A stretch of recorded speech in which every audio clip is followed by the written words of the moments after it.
The overall goal of the following experiment is to fluorescently barcode mammalian cells to enhance multiplexed high-throughput biological assays that rely on distinct fluorescent readouts. To do this, retroviral particles are used to stably express fluorescent proteins in mammalian cells, thereby barcoding them.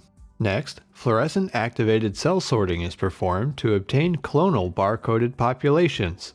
The clonal populations are then amplified, combined, and analyzed by flow cytometry to confirm that they can be distinguished from one another and therefore be used concurrently. Finally, the barcoded cell lines are transduced with tagged assay proteins, and biological activity is monitored using fluorescent channels distinct from the barcoded channels. The results demonstrate the utility of fluorescent barcoding of mammalian cells for multiplexed applications in a high-throughput environment.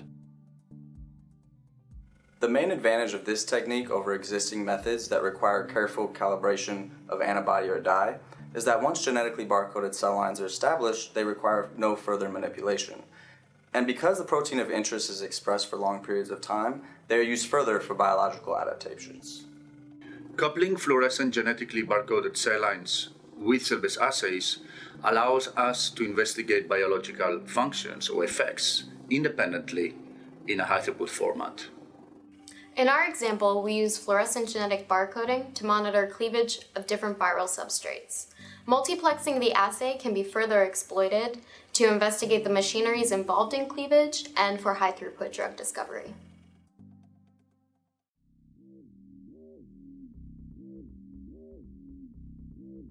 The day before transfection, seed a 10 cm plate with two